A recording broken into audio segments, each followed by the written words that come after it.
ਵਾਹਿਗੁਰੂ ਜੀ ਕਾ ਖਾਲਸਾ, ਵਾਹਿਗੁਰੂ ਜੀ ਕੀ ਫਤਿਹ।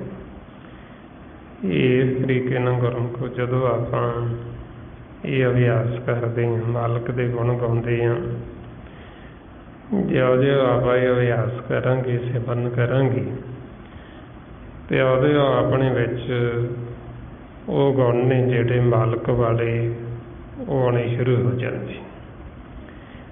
ਜਿਉਂ-ਜਿਉਂ ਅਭਿਆਸ ਕਰਾਂਗੇ, ਜਿਹੜਾ ਅਸੀਂ ਫਿੱਕਾ ਬੋਲਦੇ ਹਾਂ, ਮਾੜਾ ਬੋਲਦੇ ਹਾਂ, ਇਹ ਸਾਡੀ ਜਿਹੜੀ ਬਾਣੀ ਹੈ ਅੰਮ੍ਰਿਤਮਈ ਹੋ ਜਾਏਗੀ। ਜਦੋਂ ਆਪਾਂ ਸਿਮਰਨ ਕਰਾਂਗੇ, ਆਪਣੇ ਮੁੱਖ 'ਚ ਅੰਮ੍ਰਿਤ ਆਉਣ ਲੱਗ ਜਾਂਦਾ।